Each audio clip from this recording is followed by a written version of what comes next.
안녕하세요. 안녕하세요. 오늘 프린트 하나 받으셔야 되는데, 요거 지난주까지 했던 내용인데 한 20분 정도 한번 쭉 볼게요. 이거 되게 중요한 문제예요. 자, 앞에 잠깐 보시죠.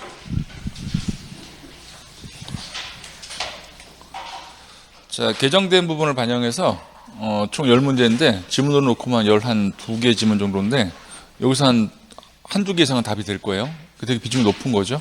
자, 갈게요. 자, 우리가 뭘 배웠냐면은 책 안 가도 돼요.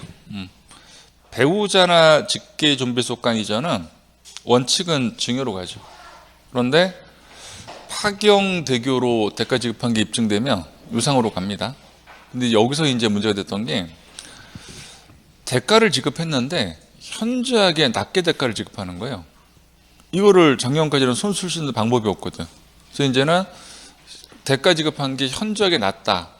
그게 요건을 충족하면 대가를 지급했다 하더라도 그걸 인정하지 않고 증여로 간주하죠. 그게 요거였잖아요. 배우자 직계준비소 부동산을 취득하기 위해서 대가를 지급한 경우를 하더라도 대가와 시가와의 시가 인정액의 차익을 계산하고 그 차익이 얼마 이상? 3억 원 이상 또는 시가 인정액의 30% 이상. 그 제가 요거 케이스 예를 들었죠. 예를 들어서 시가 인정액이 5억짜리인데 대가를 3억만 지급한 거예요. 그러면은 차익을 계산하고 3억 이상은 아닌데 상대 금액이 시가 인정액 5억 원의 30% 1억 5천만 원 이상이니까 요건 충족했죠. 그럼 이거는 대가를 지급했지만 너무 낮게 대가 지급했다고. 그럼 이걸 인정하지 않고 뭐로 들어간다? 증여로 간주. 자, 지난주 잠깐 봤던 그림인데 오늘 제가 프린트를 배부를 한 거예요. 특수 관계인 내에는 배우자도 있고 직계 좀비속도 있고 그 이외의 특수 관계인, 이 두 사람 아닌 거, 뭐 형제자매나 사촌.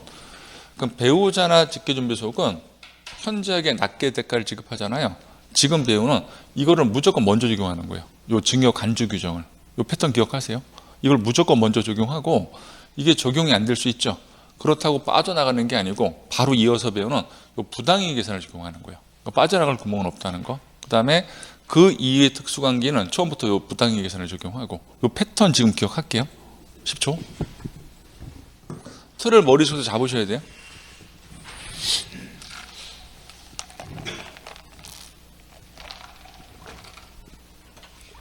오늘 열심히 할게요.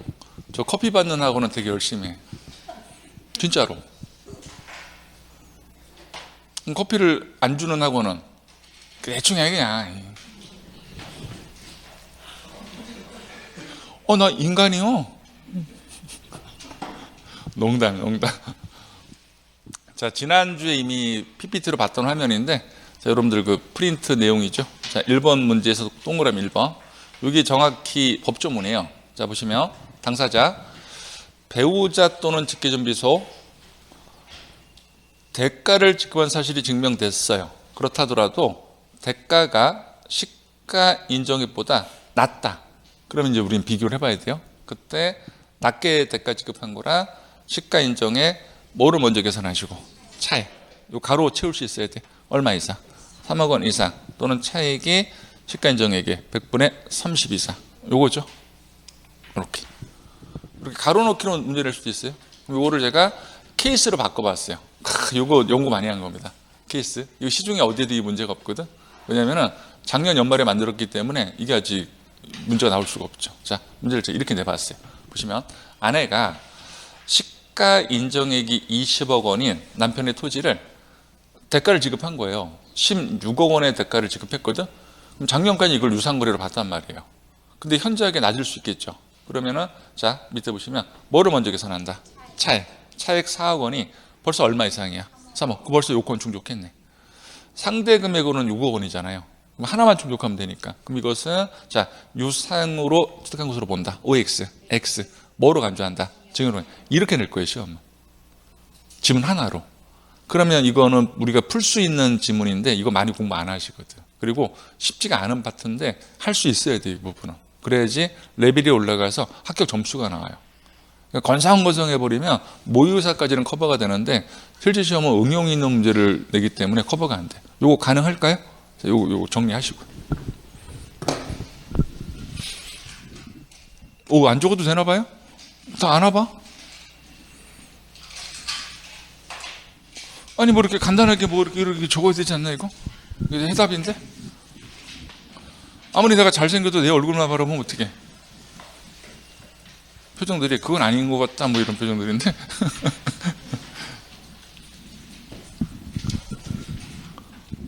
지금 하는 말은 이해하셔야 돼요. 오늘 10개 지문은 모두 난이도 상이에요. 한두 개 말고는. 좋은 일 있을 겁니다. 이거 정확히 암기하시면.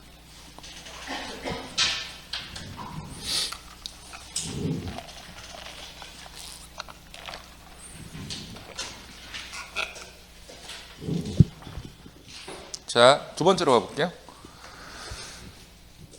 취득세 과표 계산할 때 1번 유상으로 승계 취득한 것은 대가 지급한 거 확인되죠. 그 원칙은 사실상 취득가격, 비용인데 그 행위가 부당 행위가 있었다면 옆집 팔린 계약서, 시가 인정액으로 세금 계산할 수 있고 이게 산정하기 어렵다면 뭐로 간다? 시가 표준을 어떻게 암기했어요? 부임표인데 여기서 이제 카톡, 자 부당행위 계산 여부를 판정을 할 텐데 자 이거잖아요. 지자체장은 특수관계인간 거래, 근데 중복되면 안 되니까 방금 전에 배웠던 증여로 취득한 것으로 보는 경우는 뭐 한다? 제외. 걔는 그걸 먼저 적용할 것이고 그거 특수관계 요거 아닌 경우에 자 부당행위가 있다. 그때는 시가 인정액 등으로 세금을 계산하는데 자 보시면 시가 인정액보다 낮은 가격으로 부동산을 취득한 경우로서 시가 인정액과 낮게 취득한 사실상 취득가격 뭐를 먼저 계산하시고 차액이 얼마 이상 3억. 이건 앞에랑 같은데 상대 금액이 바뀌어. 여기서는 시가 인정액의 몇 퍼센트? 5%. 전혀 다른 주문이라는 거. 그럼 요거잖아요. 배우자나 직계준비속도 특수관계인이죠. 그럼 얘들은 뭘 먼저 적용하고 증여, 간주 이게 요거예요. 요거. 증여로 간주되는 것은 제외한다. 그때는 이걸 적용 안 한다는 거지. 부당행위를. 얘를 적용했으니까. 근데 얘가 적용이 안 되면 당연히 이걸 적용하는 것이고 자, 요거죠. 지난주에 봤던 거. 자, 가로를 채워볼까요? 차익이 얼마 이상? 3억 원 이상 또는 시가 인정액의 100분의 5. 여기는 특수관계인이라는 말을 줄 거라고. 아까 문제에서는 배우자 또는 직계준비속 이렇게 정확히 구분이 돼요. 그러면 요 케이스로 바꿔볼까요? 자, 요거잖아요. 보시면 정답. 형이 시가 인정액이 10억 원인 사촌 동생의 토지를 9억 원에 취득했네? 이때 취득 당시 가액은 자 9억 원이다라고 시험을 냈는데 자 볼게요. 차액이 얼마예요? 1억. 1억 원이 얼마 이상은 아니야? 3억 원 이상은 아닌데 1억 원이 상대 금액인 10억 원의 몇 퍼센트? 5%. 5천만 원 이상이죠? 그럼 이것은 특수관계인 간 거래에 너무 낮게 대가를 지급한 경우에 들어가니까 부당행위가 적용되니까 그때는 9억 원으로 가는 게 아니고 뭐로 간다? 시가 인정에 10억 원. 틀린 질문이에요? 부인으로 가야죠. 부인. 지금 이해하고 계신 거죠? 또 답변 안 하네? 커피만 주면 다야? 답변을 해야지. 이해하고 계신 거 맞죠? 그래 진도를 나가지. 가만히 있으면 진도를 어떻게 나가?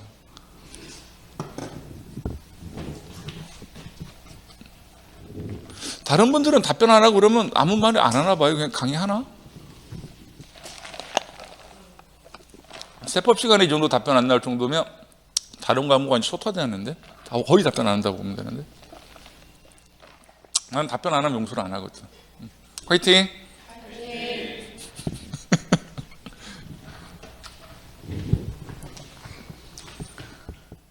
자, 그 다음 볼게요. 2번.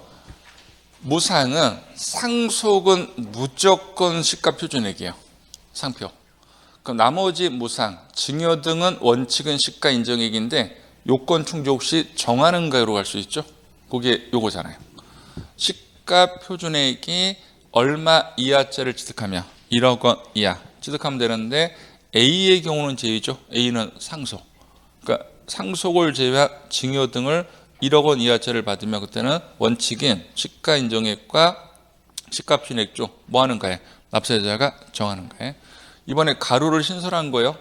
그러니까 일부분을 취득하더라도 요 1억 원 이하를 판정할 때는 전체로 판단한다는 거. 그래서 우리가 지분을 취득한 경우에도 그 지분 취득한 가격이 1억 원이 아니고 그때도 전체 지분에 해당하는 시가총액을 말하는 것이고, 그 다음에 주택의 부속 토지만을 취득한 경우에도 전체 주택 시가총액을 말한다는 거. 이거 중요합니다. 규정돼서.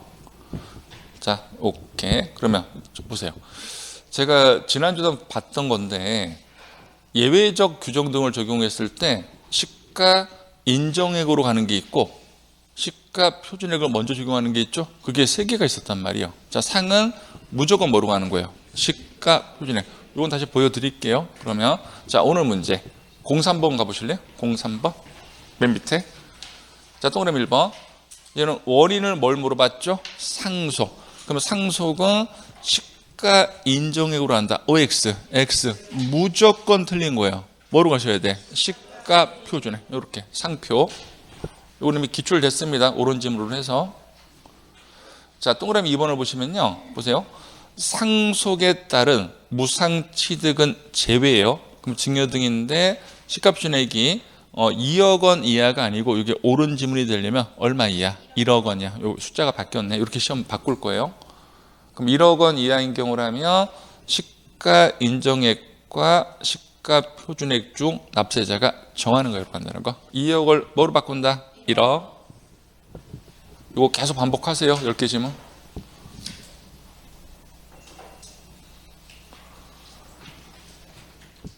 자, 밑에 4번 보시죠. 4번. 원시 취득 개수. 그럼 건물 건축 등을 하면 원칙은 나간 돈이 확인되죠. 사실상 취득 가격인데 여기서는 시가 표준액으로 가기 위해서는 누가 취득해야 된다? 법인이 아닌 자. 한마디로 개인의 경우에만 요 예외 규정을 적용하고 법인인 경우라면 요 예외 규정을 적용하지 않습니다. 자, 요거 읽어주세요. 시작. 법인이 아닌 자. 법조문은 법인이 아닌 자로 되어 있어요. 개인 등을 말한다는 거. 그럼 법인이 아닌 자가 건물을 건축하면서 요 사실상 취득 가격을 확인할 수가 없어. 그럼 뭐로 계산한다? 시가 표준액. 어떻게 암기했죠? 건표. 여러분 요거잖아요. 요거. 건표. 요거. 개인의 하나고 비용이 확인이 안 되면 시가 표준액 건표. 자, 보세요. 4번 문제. 4번 문제. 자, 어디가 틀렸나요? 4번은. 자, 여기 법인이 틀렸죠? 이 법인을 뭐로 바꿔야 돼? 법인이 아닌 자. 그러니까 요 조문에서는 법인은 이 시가표준으로 갈 수가 없어요. 무조건 사실상 시가로 가야 돼. 법인은 뭐로 바꾼다? 법인이 아닌 자. 그럼 개인 등을 말하는 거야.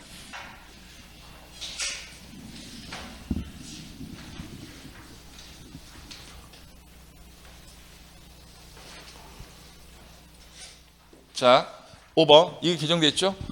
토지를 지목 변경하면 원칙은 나간 돈이에요. 사실상 취득 가격인데 이 사실상 취득 가격을 확인할 수가 없다면 변경 이후 시가표준액에서 변경적 시가표준액을 뺀 차익으로 가죠. 한마디로 뺀 가액. 그러면 여기서 금액을 뭐로 비교한다?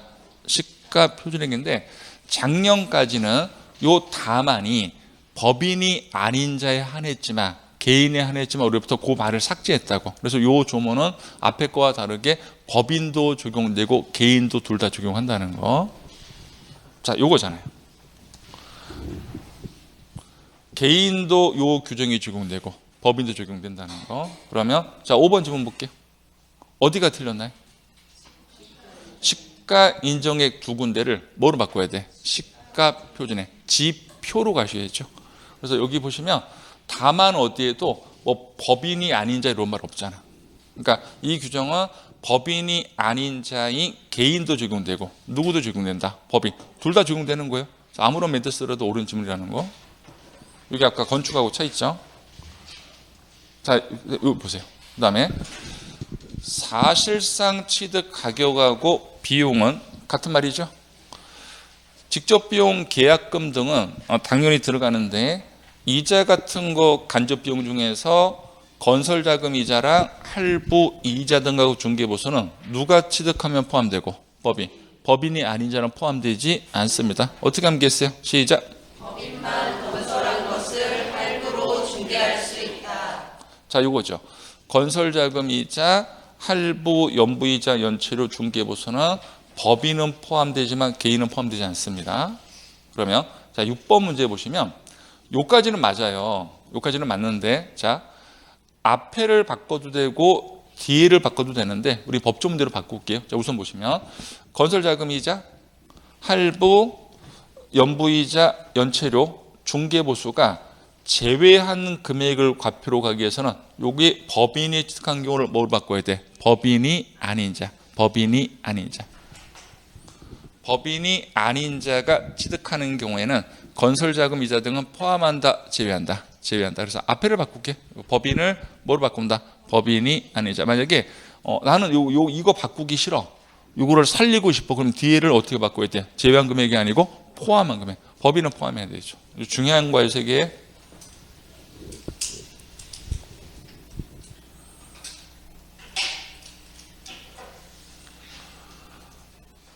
자, 이번에 개정된 거. 작년까지는 요 회원제 골프장을 승계 취득하는 경우에는 중과를 안 했단 말이에요. 근데 올해부터는 승계 취득도 뭐 한다? 중과한다는 거. 그거 보세요. 자, 7번 문제. 회원제 골프장업을 승계 취득하는 경우에는 표준세율과 중과 기준세율의 100분의 400을 합한 중과세율을 적용하지 아니한다. OX, X. 어떻게 바꿔야 돼? 적용한다. 이게 중과세율 공식이잖아요. 요거. 표준세율 플러스 중과 기준세율의 100분의 400. 적용하는 거에 이제는 중요합니다. 이거. 이 문제내기가 얼마나 좋아요. 개정돼서. 자, 세율의 특례 잠깐 보세요. 우리가 배우는 취득세는 경제적 가치 증가분하고 등기가 합친 세금이죠. 근데 내가 취득한 물건이 경제적 가치 상승은 없는데 등기부 작성이 필요하다. 그럼 등기 파트만 세금 가면 되죠. 그럼 일반적인 공식은 표준세율 마이너스 중과 기준세율. 반대로 경제적 가치 상승은 있는데 등기부 작성이 필요 없다. 그럼 지금도 경제적 가치 중과 기준세율. 이게 등기 파트죠. 어떻게 암기했어요? 크게 시작.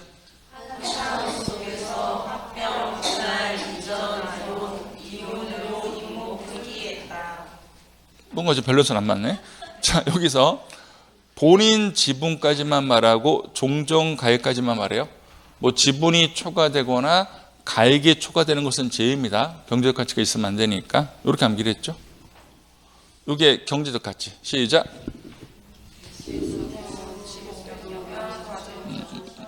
암기 안 했네. 그럼 차라리 요거 읽으세요. 요거. 시작. 개수하고 지로 변경한 과정주주가 묘지를 임시로 보전 이전해서 정원을 조성 설치했다. 그러면 8번 문제 볼게요. 키워드가 분할이란 말이 보이네. 분할. 공유물, 합유물 분할. 공유권 회수를 위한 지분이 있죠. 그런데 가로봤더니 등기부 등본사 본인 지분을 초과하는 부분의 경우는 제외니까 얘는 분할이니까 여러분들 여기 있잖아요. 여기. 분할. 그럼 공식이 뭐로 가야 돼? 표준세율 마이너스 중과 기준세 대상인데 중과 기준세율을 적용한다. OX, X. 뭐로 바꿔야 돼요? 표준세율 마이너스 중과 기준세율. 여기 오니까 여기 암기가 안 됐네.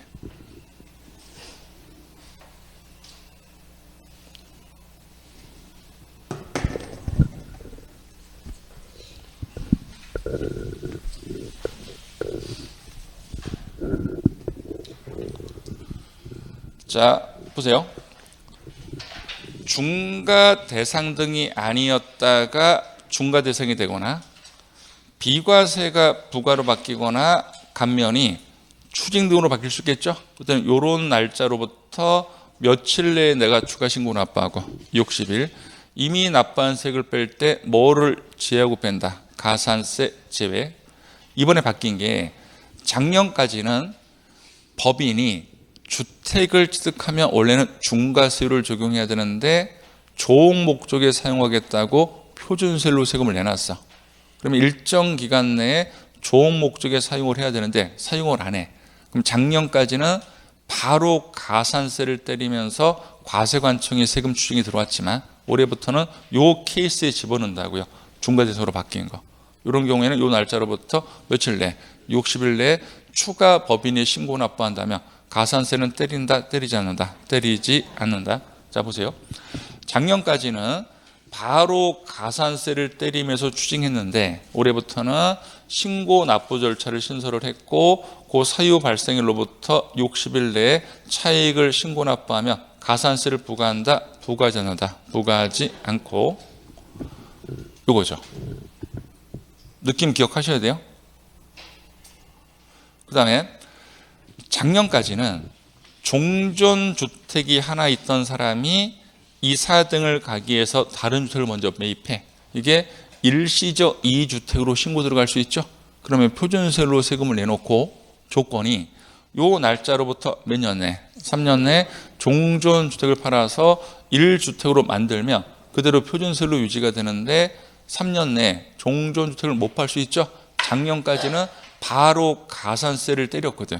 근데 올해부터는 다시 요 날짜로부터 며칠 내, 60일 내 우리가 신고 납부한다면 가산세는 때린다, 때리지 않는다, 때리지 않는다. 그래서 이게 개정된 거예요.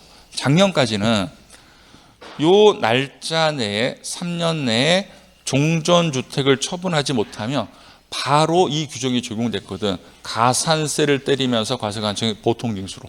근데 올해부터는 이 조문을 삭제했단 말이에요.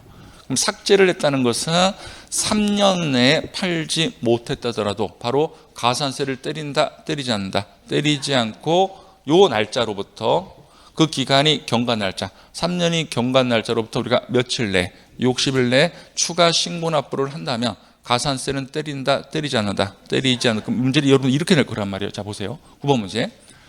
일시적 2주택으로 신고하였으나 취득일로부터 3년 이내에 종전주택을 처분하지 못해서 1주택으로 되지 아니한 경우에는 바로 산출세액 등의 가산세를 합한 금액을 세율로 해서 보통징수 방법으로 징수한다. 이렇게 나오면 OX, X라고 바로 가산세를 때리는 게 아니고 한 번 더 기회를 주는 거예요. 요 날짜로부터 며칠 내, 60일 내 내가 스스로 차익을 신고 납부한다면 가산세는 낸다, 내지 않는다, 내지 않는다.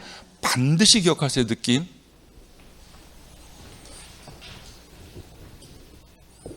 이건 기출 지문 자체는 없는 거예요. 왜? 개정된 부분이니까. 자, 그 다음에 요거 시가 인정액 등으로 신고를 했는데 새로운 시가 인정액이 생겼어. 그럼 과세관청이 경정하기 전에 내가 수정 신고를 해. 우리 잘못이 아니죠. 우리한테 과소신고 가산세 등을 부과한다, 부과하지 않는다, 부과하지 않는다. 자, 10번. 그럼 어디가 잘못됐어요? 부과한다를 어떻게 바꿔야 돼? 부과하지 아니한다. 자, 여기까지가 1, 2주차까지 우리 개정된 거 위주로 복습. 다음 주에 한번 더 풀어드릴 기회도 있을 겁니다. 시간 보고. 똑같은 문제. 자, 진도 나갈까요? 앞에 보시죠. 여긴 했어요. 요 4개는 책 48페이지. 요 4개는 원칙은 취득세로 세금을 때리는 대상인데 어떤 사유로 취득세를 때릴 수가 없다. 이 물건을 등기 등록할 때 등기 등록 관련 세금을 어디서 받겠다고요? 등록 면허세. 어떻게 암기했어요? 시작. 광어, 양식은 외국에서 부과를 연삼으로 등록 면허세를 부과한다. 1번하고 2번은 그냥 제목 정도만 느낌만 기억하시고 부동산 관련 세법 아니에요. 틀린 질문을 안 만들까 걱정하지 마시고. 자, 4번. 취득세 면세점이 적용되네.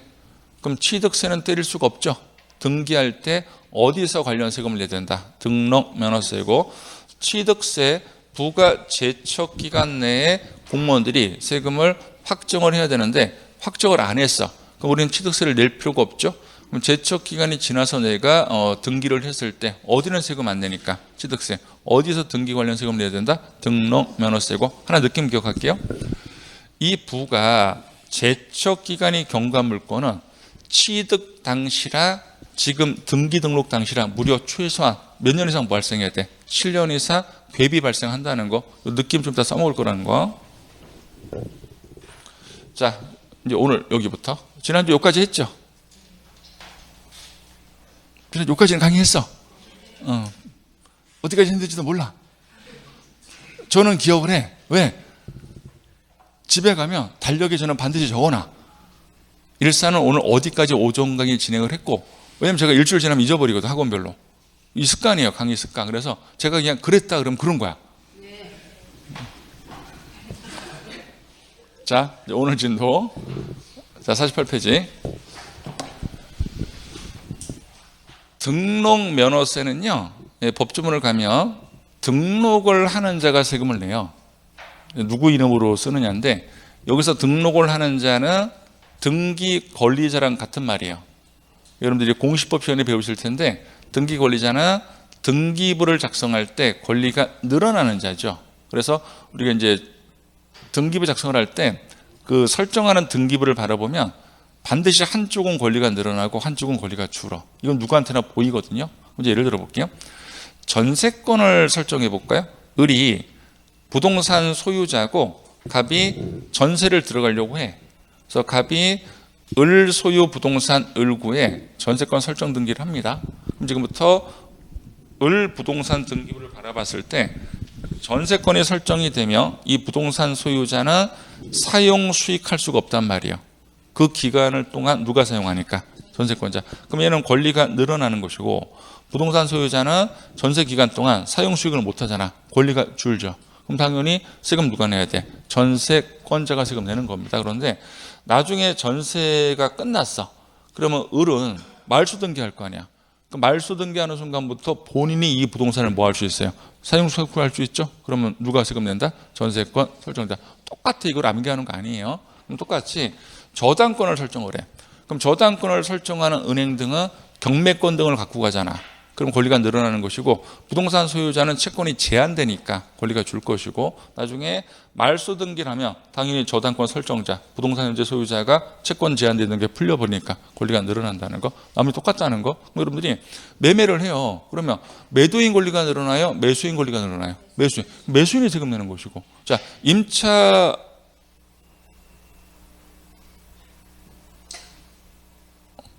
뭘 하려다 잊어버렸다.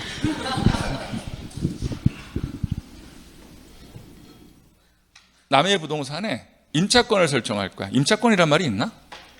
있죠. 임차권을 설정할 거야. 그럼 권리가 누가 늘어나? 임차권자 권리가 늘어나? 임차권자란 말은 없지. 임차인이 권리가 늘어나지. 임차인. 자, 2번 문제. 154페이지.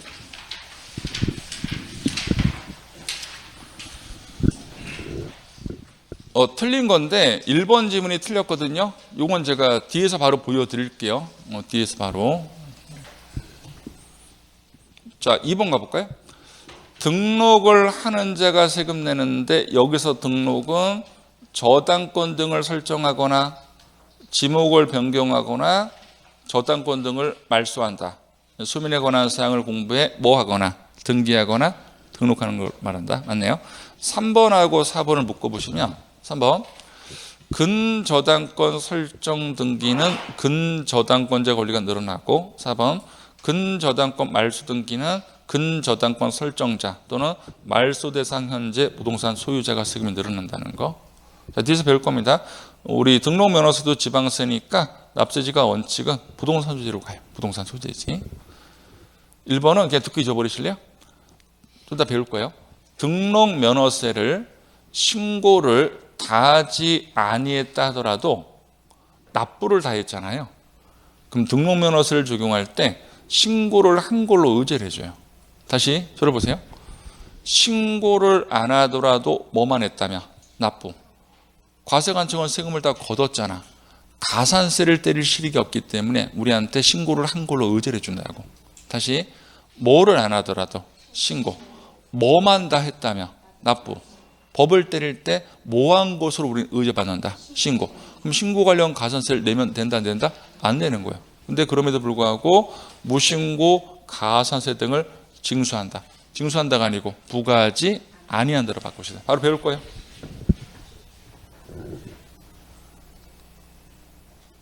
자, 3번 질문 드릴게요.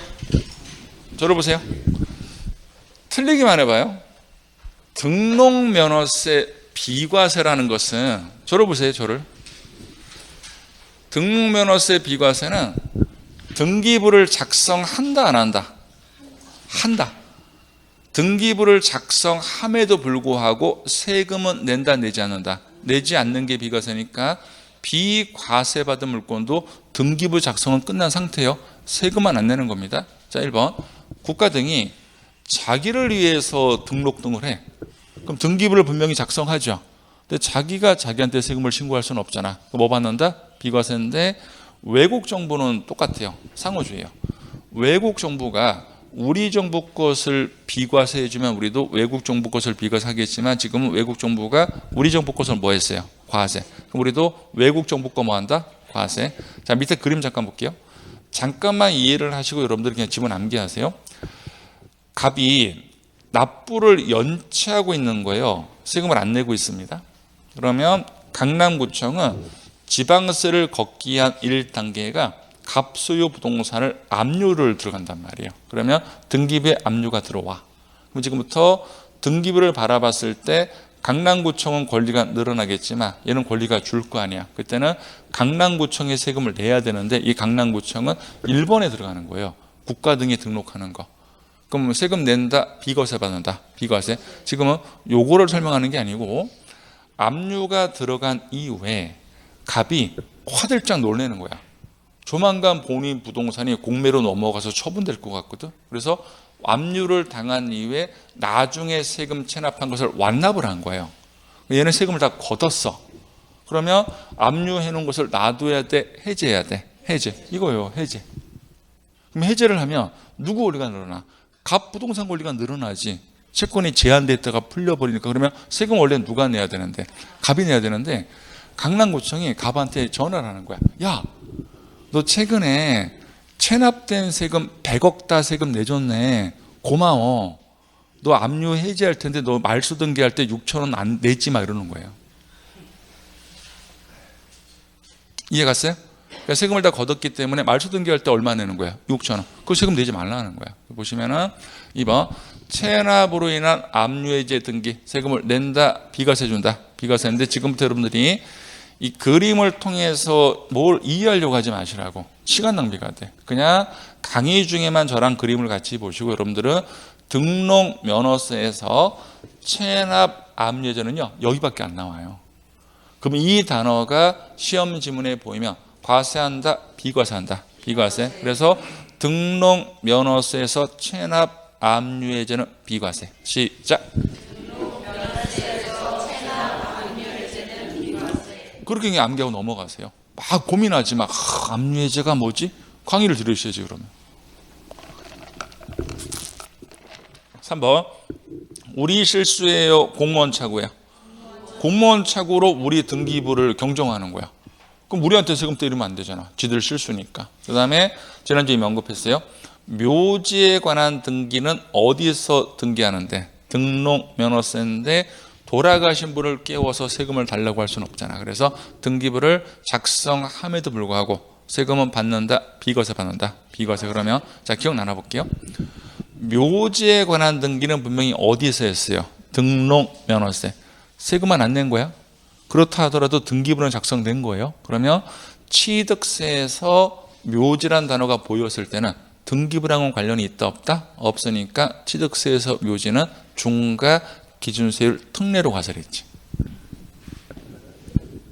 싸다.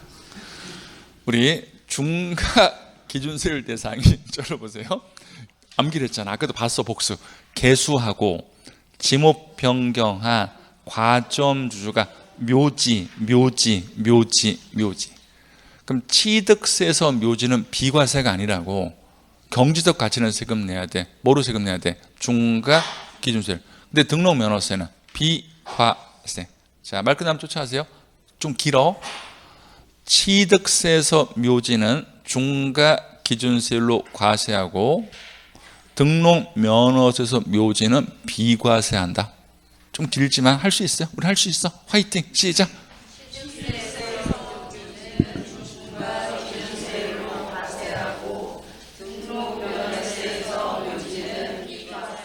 와, 이거 됐어. 가방 싸서 오늘 끝냅시다. 우리 다 한 거야 오늘 할 거. 가서 저기 막걸리에 파전이나 먹으러 가지. 어때요? 좋아요? 공부나 열심히 해, 공부나. 자, 3번 문제 가보시죠. 3번.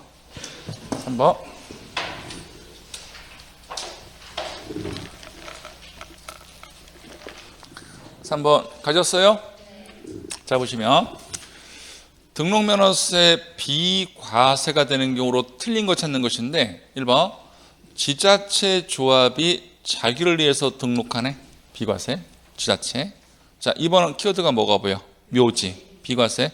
3번은 말소 등기. 아예 지워버려. 이미 지워놨지만 다시 절대 안 나와요. 공부하지 마시고. 자, 4번 볼게요. 대한민국 정부기관 등록에 과세하는 외국 정부는, 우리도 외국 정부 거 뭐 한다? 과세. 그럼 정답은 4번. 3번 몰라도 되죠? 5번 우리 실수예요. 등기 담당 공무원 차고예요. 공무원 차고. 우리한테 과세하면 안 됩니다. 비과세. 3번은 아예 말소 등기 하세요. 절대 읽지 말고. 꼭 읽는 사람들이 있어. 절대 다시 안 나와요. 그리고 나오더라도 틀린 질문으로 못 바꿔. 부동산 관련 세법 아니거든. 내문 오늘 안 됐어요. 자, 지금부터 집중할게요. 집중. 지난주에 원래 소유권에 관련된 등기는 취득세로 하는 게 원칙인데 소유권에 관련된 등기를 등록면허세로 하는 경우도 있다. 소유권이란 말이 나오죠.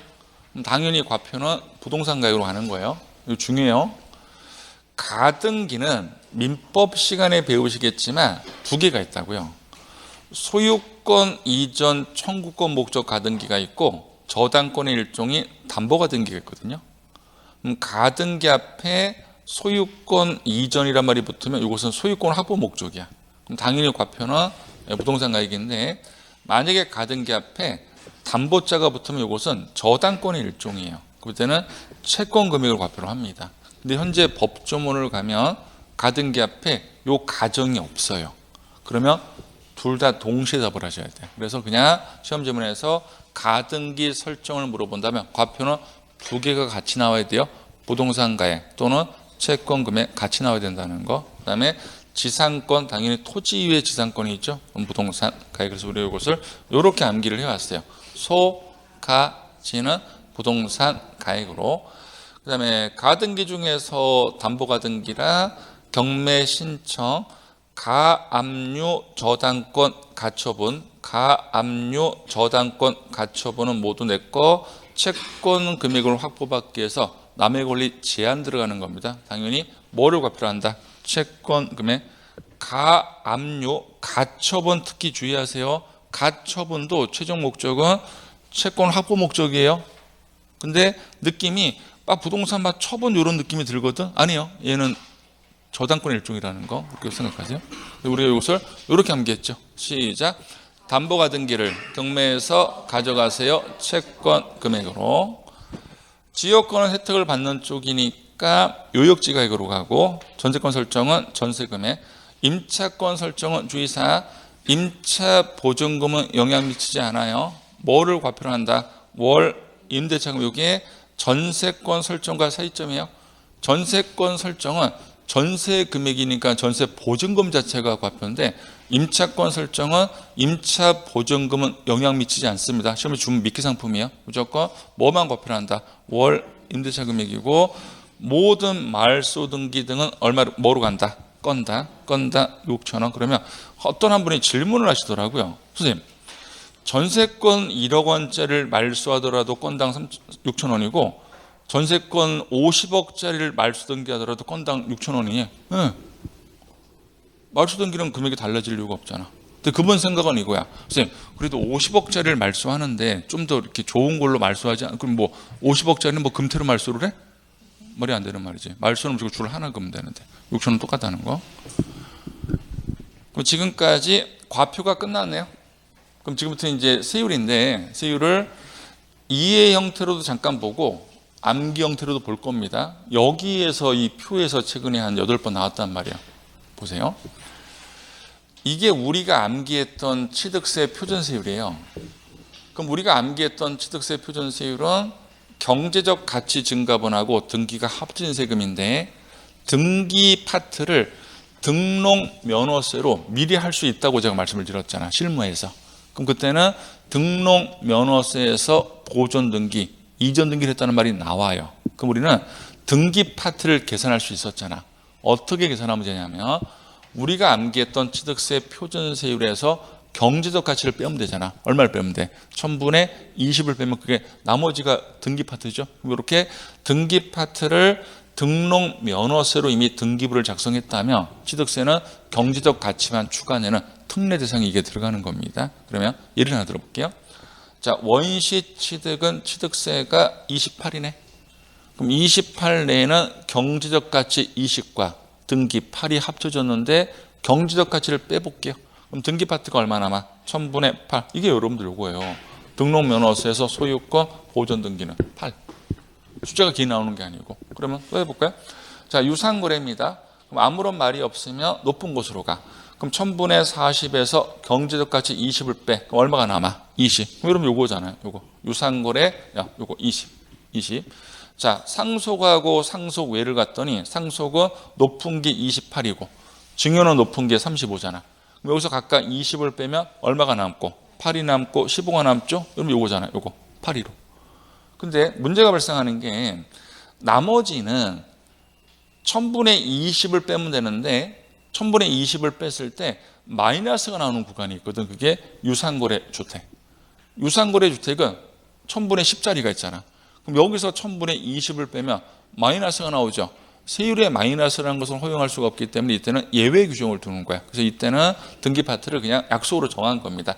취득세율의 몇 퍼센트를 곱한 것을 50% 곱한 것을 그냥 등기로 보겠다는 이건 약속이에요. 이해하려고 하지 마시고. 왜? 이걸로 가면 문제가 발생하니까. 그래서 이게 요거네요. 끝났네. 그러면 지금처럼 이해 형태로 제가 강의를 해드린 이유는 이렇게 나왔다는 걸 이해할 수 있는데 이게 힘들어요. 왜 힘든가 하면 이거를 시험장 가서 바로 머릿속에서 이게 떠오르기 위해서는요, 이게 완벽하게 암기가 된 사람이 하나거든. 취득세 표준세율이. 근데 문제가 취득세 표준세율을 완벽하게 암기한 사람이 많지가 않아. 그럼 여기서 이게 연상을 해서 등록면허세를 풀려고 하니까 등록면허세도 못 푸는 거야. 그래서 이렇게 하지 마시고 여러분들 그냥 암기를 할게요. 왜냐하면 그러면 하나하나 맞출 거 아니야. 어떻게 암기하냐면 보세요. 순서는 기억할 수 있단 말이에요. 원시, 유상, 상속, 상속의 순서 기억할 수 있죠. 그렇게 해놓고 숫자를 그냥 빨리 8위로 광복절이 왔어야 되는 대로 그냥 암기하시라. 그래 기기적으로 풀 수 있으니까. 그러면 취득세가 암기가 안 되더라도 얘는 풀 수 있을 거 아니에요. 시험에 의외로 자주 물어봐요. 좀 더 기출문제 풀겠지만. 자, 시간 10초 드릴 테니까 지금 빨리 암기하세요. 10초면 돼요. 충분히. 얘는 이미 끝났잖아. 충분히 2로.